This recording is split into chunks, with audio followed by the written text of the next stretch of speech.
Hi friends, welcome to Aneesh learning PSC. ഇന്ന് നമ്മൾ discuss ചെയ്യുന്നത് ഇന്ത്യൻ ഭരണഘടനയിലെ സിലബസ് പ്രകാരം LDC സിലബസ് പ്രകാരമുള്ള ഒരു ഭാഗമാണ്. അതായത് നിർദ്ദേശക തത്വങ്ങൾ എന്നുള്ള ഭാഗത്തിൽ വരുന്ന PSCയിൽ ആവർത്തിക്കാൻ ചാൻസുള്ള ചോദ്യങ്ങളാണ് നോക്കുന്നത്. നിർദ്ദേശക തത്വങ്ങൾ അല്ലെങ്കിൽ ഡയറക്റ്റീവ് പ്രിൻസിപ്പിൾസുമായി ബന്ധപ്പെട്ട് PSCയിൽ ആവർത്തിക്കുന്ന ചോദ്യങ്ങൾ, LDCക്കും LGSനും പ്രയോജനപ്പെടുന്ന ചോദ്യങ്ങളാണ് നോക്കുന്നത്. രാഷ്ട്രം പിന്തുടരേണ്ട മഹത്തായ ആശയങ്ങളും മാർഗങ്ങളും ലക്ഷ്യങ്ങളും പ്രതിപാദിച്ചിട്ടുള്ളത് നിർദ്ദേശക തത്വങ്ങളിലാണ്. രാഷ്ട്രം പിന്തുടരേണ്ട മഹത്തായ ആശയങ്ങളും മാർഗങ്ങളും ലക്ഷ്യങ്ങളും പ്രതിപാദിച്ചിട്ടുള്ളത് നിർദ്ദേശക തത്വങ്ങളിലാണ്. നിയമനിർമ്മാണത്തിലും നിർവഹണത്തിലും രാഷ്ട്രം പിന്തുടരേണ്ട അടിസ്ഥാന ആദർശങ്ങളാണ് നിർദ്ദേശക തത്വങ്ങൾ എന്നറിയപ്പെടുന്നത്. നിയമനിർമ്മാണത്തിലും നിർവഹണത്തിലും രാഷ്ട്രം പിന്തുടരേണ്ട അടിസ്ഥാന ആദർശങ്ങളാണ് നിർദ്ദേശക തത്വങ്ങൾ. ഇന്ത്യയെ ഒരു ക്ഷേമരാഷ്ട്രമാക്കി മാറ്റുകയാണ് നിർദ്ദേശക തത്വങ്ങളുടെ ലക്ഷ്യം. ഇന്ത്യയെ ഒരു ക്ഷേമരാഷ്ട്രമാക്കി മാറ്റുക എന്നതാണ് നിർദ്ദേശക തത്വങ്ങളുടെ പ്രധാന ലക്ഷ്യം. അടുത്ത പോയിന്റ്, എല്ലാ ജനങ്ങളുടെയും ക്ഷേമം ലക്ഷ്യമാക്കി നയങ്ങൾ ആവിഷ്കരിക്കുകയും നടപ്പിലാക്കുകയും ചെയ്യുന്ന രാഷ്ട്രം അറിയപ്പെടുന്നത് ക്ഷേമരാഷ്ട്രം എന്നാണ്. എല്ലാ ജനങ്ങളുടെയും ക്ഷേമം ലക്ഷ്യമാക്കി നയങ്ങൾ ആവിഷ്കരിക്കുകയും നടപ്പിലാക്കുകയും ചെയ്യുന്ന രാഷ്ട്രമാണ് ക്ഷേമരാഷ്ട്രമെന്ന് അറിയപ്പെടുന്നത്. ഇന്ത്യയെ ഒരു ക്ഷേമരാഷ്ട്രമാക്കി മാറ്റുകയാണ് നിർദ്ദേശക തത്വങ്ങളുടെ ലക്ഷ്യം. ഗാന്ധിജിയുടെ ക്ഷേമരാഷ്ട്ര സങ്കല്പങ്ങൾ ഉൾക്കൊള്ളിച്ചിരിക്കുന്ന ഭരണഘടനാ ഭാഗമാണ് 4-ാം ഭാഗം. നിർദ്ദേശക തത്വങ്ങളിലാണ് വരുന്നത്. ഗാന്ധിജിയുടെ ക്ഷേമരാഷ്ട്ര സങ്കല്പങ്ങൾ ഉൾക്കൊള്ളിച്ചിരിക്കുന്ന ഭരണഘടനാ ഭാഗം 4-ാം ഭാഗമാണ്. മൗലികാവകാശങ്ങൾ പൂർണ്ണമായ അർത്ഥത്തിൽ സാക്ഷാത്കരിക്കാൻ നടപ്പിലാക്കേണ്ട തത്വങ്ങളാണ് മാർഗനിർദ്ദേശ തത്വങ്ങൾ അല്ലെങ്കിൽ നിർദ്ദേശക തത്വങ്ങൾ. മൗലികാവകാശങ്ങൾ പൂർണ്ണമായ അർത്ഥത്തിൽ സാക്ഷാത്കരിക്കാൻ നടപ്പിലാക്കേണ്ട തത്വങ്ങളാണ് നിർദ്ദേശക തത്വങ്ങൾ. അടുത്തത്, നിർദ്ദേശക തത്വങ്ങൾ ഭരണഘടനയിൽ ഉൾപ്പെടുത്തിയ ആദ്യ രാജ്യമാണ് സ്പെയിൻ. നിർദ്ദേശക തത്വങ്ങൾ ഭരണഘടനയിൽ ഉൾപ്പെടുത്തിയ ആദ്യ രാജ്യം സ്പെയിനാണ്. നിർദ്ദേശക തത്വങ്ങൾ ഇന്ത്യൻ ഭരണഘടന കടം കൊണ്ടിരിക്കുന്നത് അയർലാൻഡിൽ നിന്നാണ്. നിർദ്ദേശക തത്വങ്ങൾ ഇന്ത്യൻ ഭരണഘടന കടം കൊണ്ട രാജ്യം അയർലാൻഡാണ്. നിർദ്ദേശക തത്വങ്ങൾ ഭരണഘടനയിൽ ഉൾപ്പെടുത്തിയ ആദ്യ രാജ്യം എന്നറിയപ്പെടുന്നത് സ്പെയിന്. അടുത്തത്, നിർദ്ദേശക തത്വങ്ങൾ ഉൾപ്പെടുത്തിയിരിക്കുന്ന ആർട്ടിക്കിൾ എന്നറിയപ്പെടുന്നത് ആർട്ടിക്കിൾ 36 മുതൽ 51 വരെയാണ്. നിർദ്ദേശക തത്വങ്ങൾ ഇന്ത്യൻ ഭരണഘടനയിൽ ഉൾപ്പെടുത്തിയിരിക്കുന്ന ആർട്ടിക്കിൾ എന്നറിയപ്പെടുന്നത് ആർട്ടിക്കിൾ 36 മുതൽ ആർട്ടിക്കിൾ 51 വരെയാണ്. ഇന്ത്യൻ ഭരണഘടനയിലെ നിർദ്ദേശക തത്വങ്ങൾ ഉൾപ്പെടുത്തിയിരിക്കുന്ന ഭാഗം എന്നറിയപ്പെടുന്നത് 4-ാം ഭാഗത്തിലാണ്. ഭരണഘടനയിൽ നിർദ്ദേശക തത്വങ്ങൾ ഉൾപ്പെടുത്തിയിരിക്കുന്ന ആർട്ടിക്കിളുകളാണ് ആർട്ടിക്കിൾ 36 മുതൽ ആർട്ടിക്കിൾ 51 വരെ. അടുത്തത്, ക്ഷേമരാഷ്ട്രം ലക്ഷ്യമിട്ട് രാജ്യം ജനങ്ങൾക്ക് ഉറപ്പു നൽകുന്ന ലക്ഷ്യങ്ങളാണ് ജനങ്ങളുടെ സംരക്ഷണവും സേവനവും, പൊതുവിഭവങ്ങളുടെ വിതരണം, വിദ്യാഭ്യാസം, പൊതുജനാരോഗ്യം. ക്ഷേമരാഷ്ട്രം ലക്ഷ്യമിട്ട് രാജ്യം ജനങ്ങൾക്ക് ഉറപ്പു നൽകുന്ന ലക്ഷ്യങ്ങളാണ് ജനങ്ങളുടെ സംരക്ഷണവും സേവനവും, പൊതുവിഭവങ്ങളുടെ വിതരണം, വിദ്യാഭ്യാസം, പൊതുജനാരോഗ്യം എന്നിവ. അടുത്തത്, നിർദ്ദേശക തത്വങ്ങളിൽ ഉൾപ്പെടുത്തിയിരിക്കുന്ന ഗാന്ധിജിയുടെ ആശയങ്ങളാണ് ഗ്രാമപഞ്ചായത്തുകളുടെ രൂപീകരണം, കുടിൽ വ്യവസായം പ്രോത്സാഹിപ്പിക്കൽ, ലഹരി വസ്തുക്കളുടെ നിരോധനം. 3 കാര്യങ്ങളാണ് പറഞ്ഞിരിക്കുന്നത്. നിർദ്ദേശക തത്വങ്ങളിൽ ഉൾപ്പെടുത്തിയിരിക്കുന്ന ഗാന്ധിജിയുടെ ആശയങ്ങളാണ് ഗ്രാമപഞ്ചായത്തുകളുടെ രൂപീകരണം, കുടിൽ വ്യവസായം പ്രോത്സാഹിപ്പിക്കൽ, അതുപോലെ തന്നെ ലഹരി വസ്തുക്കളുടെ നിരോധനം എന്നിവ. അടുത്തത്, നിർദ്ദേശക തത്വങ്ങൾ ഭരണഘടനയുടെ ഭാഗമായത് ഏത് കമ്മിറ്റിയുടെ ശുപാർശ അനുസരിച്ചാണ്? സാപ്രു കമ്മിറ്റി. നിർദ്ദേശക തത്വങ്ങൾ ഭരണഘടനയുടെ ഭാഗമായത് സാപ്രു കമ്മിറ്റിയുടെ ശുപാർശ അനുസരിച്ചാണ്. അടുത്തത്, നിർദ്ദേശക തത്വങ്ങൾ നടപ്പിലാക്കാൻ ഒരു പൗരന് കോടതിയെ സമീപിക്കാൻ കഴിയുകയില്ല. അതായത് കോടതി മുഖേന നിർദ്ദേശക തത്വങ്ങൾ നേടിയെടുക്കാൻ സാധിക്കുന്നതല്ല. അടുത്തത്, നിർദ്ദേശക തത്വങ്ങളെ 3ആയി തരംതിരിച്ചിരിക്കുന്നു: ഗാന്ധിയൻ, സോഷ്യലിസ്റ്റ്, ലിബറൽ എന്നിവ. നിർദ്ദേശക തത്വങ്ങളെ 3ആയാണ് തരംതിരിച്ചിരിക്കുന്നത്: ഗാന്ധിയൻ, സോഷ്യലിസ്റ്റ്, ലിബറൽ. അടുത്തതായി വരുന്നത് നിർദ്ദേശക തത്വങ്ങളുമായി ബന്ധപ്പെട്ട് തരംതിരിച്ചിരിക്കുന്ന ആർട്ടിക്കിളുകളാണ്. ആദ്യമായി വരുന്നത് ഗാന്ധിയൻ തത്വങ്ങൾ പ്രതിപാദിക്കുന്ന ആർട്ടിക്കിളുകൾ അല്ലെങ്കിൽ അനുച്ഛേദങ്ങൾ: 40, 43, 43B, 46, 47, 48 എന്നിവ. ഗാന്ധിയൻ തത്വങ്ങൾ പ്രതിപാദിക്കുന്ന ആർട്ടിക്കിളുകളാണ് 40, 43, 43B, 46, 47, 48 എന്നിവ. അടുത്തത് സോഷ്യലിസ്റ്റ് തത്വങ്ങൾ പ്രതിപാദിക്കുന്ന ആർട്ടിക്കിളുകളാണ് ആർട്ടിക്കിൾ 38, 39, 39A, 41, 42, 43, 43A, 47 എന്നിവ. സോഷ്യലിസ്റ്റ് തത്വങ്ങൾ പ്രതിപാദിക്കുന്ന ആർട്ടിക്കിൾ 38, 39, 39A, 41, 42, 43, 43A, 47 എന്നിവയാണ്. അടുത്തത് ലിബറൽ ഇൻ്റലക്ച്വൽ തത്വങ്ങൾ പ്രതിപാദിക്കുന്ന ആർട്ടിക്കിൾസ് ആണ്. ആർട്ടിക്കിൾ 44, 45, 48, 48A, 49, 50, 51 എന്നിവ. ലിബറൽ ഇൻ്റലക്ച്വൽ തത്വങ്ങൾ പ്രതിപാദിക്കുന്ന ആർട്ടിക്കിൾസ് ആണ്. ആർട്ടിക്കിൾ 44, ആർട്ടിക്കിൾ 45, ആർട്ടിക്കിൾ 48, 48A, 49, 50, 51 എന്നിവ. ഇനി അടുത്തതായി വരുന്നത് ഓരോ ആർട്ടിക്കിളുകളും എന്തിനെക്കുറിച്ചാണ് പ്രതിപാദിക്കുന്നത് എന്നാണ് നോക്കുന്നത്. ആദ്യമായി വരുന്നത് ആർട്ടിക്കിൾ 37, നിർദ്ദേശക തത്വങ്ങൾ ന്യായവാദത്തിന് അർഹമല്ല എന്നുള്ളതാണ് ആർട്ടിക്കിൾ 37 വരുന്നത്. നിർദ്ദേശക തത്വങ്ങൾ ന്യായവാദത്തിന് അർഹമല്ല, കോടതിയിലൂടെ നടപ്പാക്കാൻ സാധിക്കില്ല എന്നാണ് നിർദ്ദേശക തത്വങ്ങൾ ആർട്ടിക്കിൾ 37 പറയുന്നത്.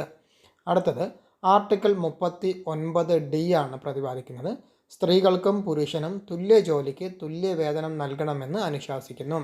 ആർട്ടിക്കിൾ 39D പറയുന്നത് സ്ത്രീകൾക്കും പുരുഷനും തുല്യ ജോലിക്ക് തുല്യ വേതനം നൽകണമെന്ന് അനുശാസിക്കുന്നതാണ്. അടുത്തത് ആർട്ടിക്കിൾ 39A, തുല്യനീതിയും പാവപ്പെട്ടവർക്ക് സൗജന്യ നിയമസഹായം നൽകണമെന്ന് അനുശാസിക്കുന്നു. ആർട്ടിക്കിൾ 39A പറയുന്നത് തുല്യനീതിയും പാവപ്പെട്ടവർക്ക് സൗജന്യ നിയമസഹായം നൽകണമെന്നും അനുശാസിക്കുന്നതാണ്. അടുത്തത് ആർട്ടിക്കിൾ 40, ഗ്രാമപഞ്ചായത്തുകളുടെ രൂപീകരണത്തെക്കുറിച്ച് പ്രതിപാദിക്കുന്നതാണ്. ആർട്ടിക്കിൾ 40 പ്രതിപാദിക്കുന്നത് ഗ്രാമപഞ്ചായത്തുകളുടെ രൂപീകരണത്തെക്കുറിച്ചാണ്.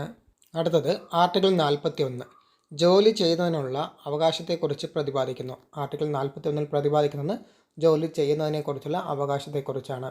അടുത്തത് ആർട്ടിക്കിൾ 43, തൊഴിലാളികൾക്ക് ജീവിക്കാൻ ആവശ്യമായ കൂലി ഉറപ്പുവരുത്തണമെന്ന് അനുശാസിക്കുന്നു. ആർട്ടിക്കിൾ 43 പറയുന്നത് തൊഴിലാളികൾക്ക് ജീവിക്കാൻ ആവശ്യമായ കൂലി ഉറപ്പുവരുത്തണമെന്ന് അനുശാസിക്കുന്നതാണ്. അടുത്തതായി വരുന്നത് ആർട്ടിക്കിൾ 43A, വ്യവസായശാലകളുടെ നടത്തിപ്പിൽ തൊഴിലാളികളുടെ പങ്കാളിത്തം ഉറപ്പുവരുത്തലാണ്. ആർട്ടിക്കിൾ 43A പറയുന്നത് വ്യവസായശാലകളുടെ നടത്തിപ്പിൽ തൊഴിലാളികളുടെ പങ്കാളിത്തം ഉറപ്പുവരുത്തലാണ്. അടുത്തത് ആർട്ടിക്കിൾ 43B ആണ്. സഹകരണ സംഘങ്ങൾ രൂപീകരിക്കൽ, നടത്തിപ്പ്, പ്രൊമോഷൻ തുടങ്ങിയവയെക്കുറിച്ച് പ്രതിപാദിക്കുന്നു. ആർട്ടിക്കിൾ 43Bയിൽ പ്രതിപാദിക്കുന്നത് സഹകരണ സംഘങ്ങൾ രൂപീകരിക്കൽ, അവയുടെ നടത്തിപ്പ്, പ്രൊമോഷൻ തുടങ്ങിയവയെക്കുറിച്ചാണ് പ്രതിപാദിക്കുന്നത്.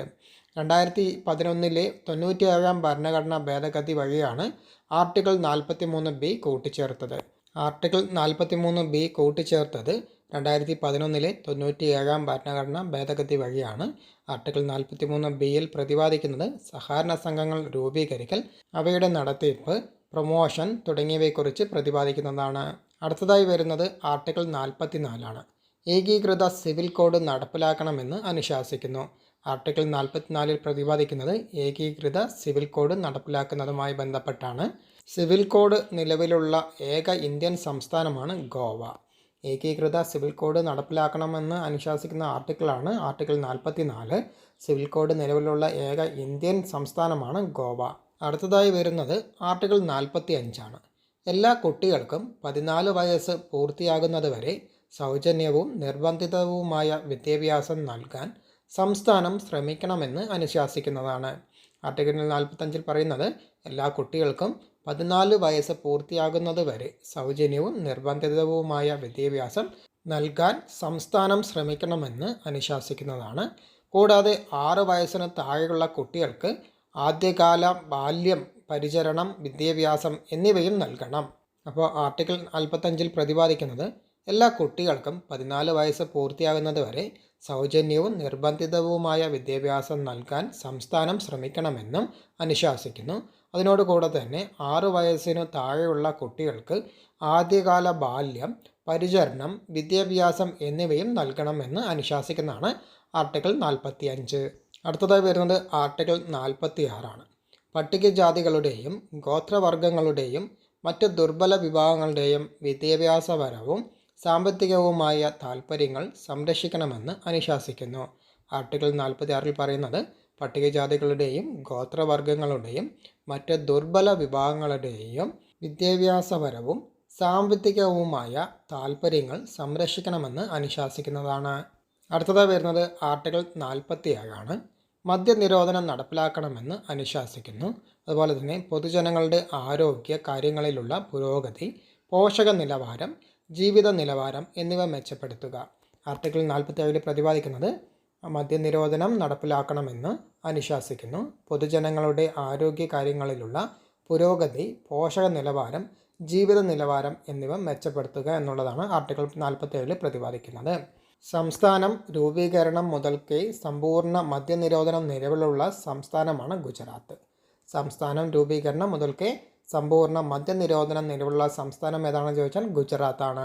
അടുത്തത് ആർട്ടിക്കിൾ 48 ഗോവധ നിരോധനം, കൃഷി, മൃഗസംരക്ഷണം എന്നിവയെക്കുറിച്ച് പ്രതിപാദിക്കുന്നു. ആർട്ടിക്കിൾ 48 പ്രതിപാദിക്കുന്നത് ഗോവധ നിരോധനം, കൃഷി, മൃഗസംരക്ഷണം എന്നിവയാണ്. PSCയിൽ ഇങ്ങനെ ചോദിക്കാം, ഗോവധ നിരോധനത്തെക്കുറിച്ച് പ്രതിപാദിക്കുന്ന ഭരണഘടനാ ഭാഗം ഏതെന്ന് ചോദിക്കാം.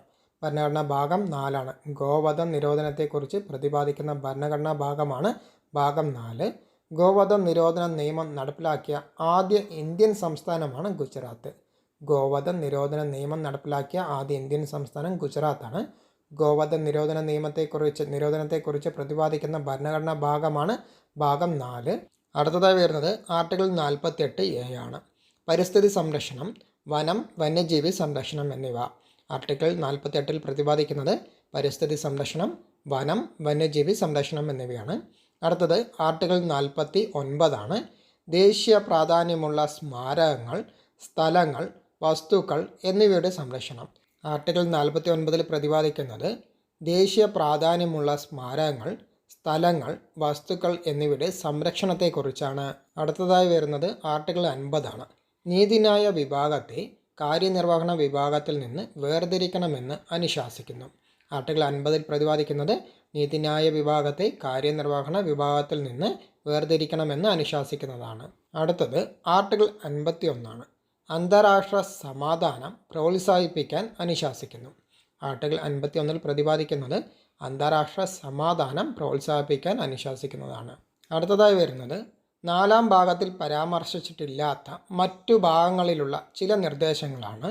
ആദ്യമായി വരുന്നത് ആർട്ടിക്കിൾ 335 സർവീസുകളിലേക്കും തസ്തികകളിലേക്കും പട്ടികജാതികൾക്കും പട്ടിക ഗോത്രവർഗങ്ങൾക്കുമുള്ള അവകാശങ്ങളാണ്. ആർട്ടിക്കിൾ 335 പറയുന്നത് സർവീസുകളിലേക്കും തസ്തികകളിലേക്കും പട്ടികജാതികൾക്കും പട്ടിക ഗോത്രവർഗങ്ങൾക്കുമുള്ള അവകാശങ്ങളാണ്. അടുത്തത് ആർട്ടിക്കിൾ 350A കുട്ടികൾക്ക് പ്രാഥമിക ഘട്ടത്തിൽ മാതൃഭാഷയിൽ വിദ്യാഭ്യാസം നൽകുന്നതിനുള്ള സൗകര്യങ്ങളാണ്. ആർട്ടിക്കിൾ 350A പറയുന്നത് കുട്ടികൾക്ക് പ്രാഥമിക ഘട്ടത്തിൽ മാതൃഭാഷയിൽ വിദ്യാഭ്യാസം നൽകുന്നതിനുള്ള സൗകര്യങ്ങളാണ്. അടുത്തത് ആർട്ടിക്കിൾ 351 ഹിന്ദി ഭാഷയുടെ വികസനത്തിനുള്ള നിർദ്ദേശങ്ങൾ. ആർട്ടിക്കിൾ 351 പ്രതിപാദിക്കുന്നത് ഹിന്ദി ഭാഷയുടെ വികസനത്തിനുള്ള നിർദ്ദേശങ്ങളാണ്.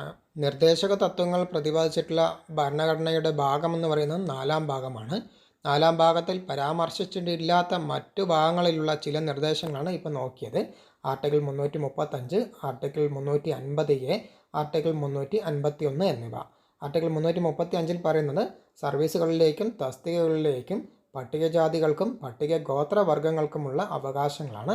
ആർട്ടിക്കിൾ 350A പറയുന്നത് കുട്ടികൾക്ക് പ്രാഥമിക ഘട്ടത്തിൽ മാതൃഭാഷയിൽ വിദ്യാഭ്യാസം നൽകുന്നതിനുള്ള സൗകര്യങ്ങളാണ്. ആർട്ടിക്കിൾ 351 പ്രതിപാദിക്കുന്നത് ഹിന്ദി ഭാഷയുടെ വികസനത്തിനുള്ള നിർദ്ദേശങ്ങളാണ്. അടുത്തതായി വരുന്നത് മൗലിക അവകാശങ്ങൾക്കും നിർദ്ദേശക തത്വങ്ങൾക്കും ഇടയിലുള്ള വൈരുദ്ധ്യങ്ങളാണ്. ഒന്നാമത്, മൗലിക അവകാശങ്ങൾക്കും നിർദ്ദേശക തത്വങ്ങൾക്കും ഇടയിൽ തർക്കം വന്നാൽ മൗലിക അവകാശം നിലനിൽക്കും എന്ന് സുപ്രീം കോടതി വിധിച്ച കേസാണ് ചമ്പകം ദൊരൈരാജൻ കേസ്. 1951 ചമ്പകം ദൊരൈരാജൻ കേസ് പ്രതിപാദിക്കുന്നത് അല്ലെങ്കിൽ വിധിച്ചത് സുപ്രീം കോടതിയാണ്. മൗലിക അവകാശങ്ങൾക്കും നിർദ്ദേശക തത്വങ്ങൾക്കും ഇടയിൽ തർക്കം വന്നാൽ മൗലിക അവകാശം നിലനിൽക്കുമെന്ന് സുപ്രീം കോടതി വിധിച്ച കേസാണ് ചമ്പകം ദൊരൈരാജൻ കേസ്. അടുത്തത്, നിർദ്ദേശക തത്വങ്ങൾ നടപ്പിലാക്കാൻ വേണ്ടി മൗലിക അവകാശങ്ങൾ ഭേദഗതി ചെയ്യാനാകില്ല എന്ന് സുപ്രീം കോടതി വിധിച്ച കേസാണ് ഗോലക്നാഥ് കേസ്. 1967 ഗോലക്നാഥ് കേസ് നിർദ്ദേശക തത്വങ്ങൾ നടപ്പിലാക്കാൻ വേണ്ടി മൗലിക അവകാശങ്ങൾ ഭേദഗതി ചെയ്യാനാകില്ല എന്ന് സുപ്രീം കോടതി വിധിച്ച കേസാണ്. മൗലിക അവകാശങ്ങൾക്ക് നിർദ്ദേശക തത്വങ്ങളെക്കാൾ മേൽക്കോയ്മ ഉണ്ട് എന്നിരുന്നാലും ഭരണഘടനയുടെ അടിസ്ഥാന ഘടന നിലനിർത്തിക്കൊണ്ട് നിർദ്ദേശക തത്വങ്ങൾ നടപ്പിലാക്കുന്നതിനായി മൗലിക അവകാശങ്ങൾ ഭേദഗതി ചെയ്യാൻ പാർലമെൻറ്റിന് അധികാരമുണ്ട്. മൗലിക അവകാശങ്ങൾ ഭേദഗതി ചെയ്യാൻ ആർക്കാണ് അധികാരമുള്ളത്? പാർലമെൻറ്റിനാണ് അധികാരമുള്ളത്. അടുത്തതായി ഗോലക്നാഥ് കേസിലെ സുപ്രീം കോടതി വിധിയെ മറികടക്കുന്നതിനായി പാർലമെൻറ്റ് പാസാക്കിയ ഭരണഘടനാ ഭേദഗതികളാണ് 24-ാം ഭേദഗതി 1971, അതുപോലെ തന്നെ 25-ാം ഭേദഗതിയും 1971. ഗോലക്നാഥ് കേസിലെ സുപ്രീം കോടതി വിധിയെ മറികടക്കുന്നതിനായി പാർലമെൻറ്റ് പാസാക്കിയ ഭരണഘടനാ ഭേദഗതികളാണ് 24-ാം ഭേദഗതിയും 25-ാം ഭേദഗതിയും. 1971 ഈ രണ്ട് ഭേദഗതികളും നടക്കുന്നത്. നിർദ്ദേശക തത്വങ്ങൾ നടപ്പിലാക്കാൻ വേണ്ടി മൗലിക അവകാശങ്ങൾ ഭേദഗതി ചെയ്യാനാകില്ല എന്ന് സുപ്രീം കോടതി വിധിച്ച കേസാണ് ഗോലക്നാഥ് കേസ് 1967. എന്നാൽ ഗോലക്നാഥ് കേസിലെ സുപ്രീം കോടതി വിധിയെ മറികടക്കുന്നതിനായി പാർലമെൻറ്റ് പാസാക്കിയ ഭരണഘടനാ ഭേദഗതികളാണ് 24-ാം ഭേദഗതിയും 25-ാം ഭേദഗതിയും. അടുത്തതായി വരുന്നത് നിർദ്ദേശക തത്വങ്ങളും വിശേഷണങ്ങളുമാണ്. ഓരോ വ്യക്തികളും നിർദ്ദേശക തത്വങ്ങളെ വിശേഷിപ്പിച്ചതാണ്. Novel features of the Indian constitution എന്ന് BR അംബേദ്കർ നിർദ്ദേശക തത്വങ്ങളെ വിശേഷിപ്പിച്ചു. Novel features of the Indian constitution എന്ന് BR അംബേദ്കർ വിശേഷിപ്പിച്ചു. അതുപോലെ തന്നെ ദ ഇൻസ്ട്രുമെൻറ്റ് ഓഫ് ഇൻസ്ട്രക്ഷൻ എന്നും BR അംബേദ്കർ വിശേഷിപ്പിച്ചിട്ടുണ്ട്.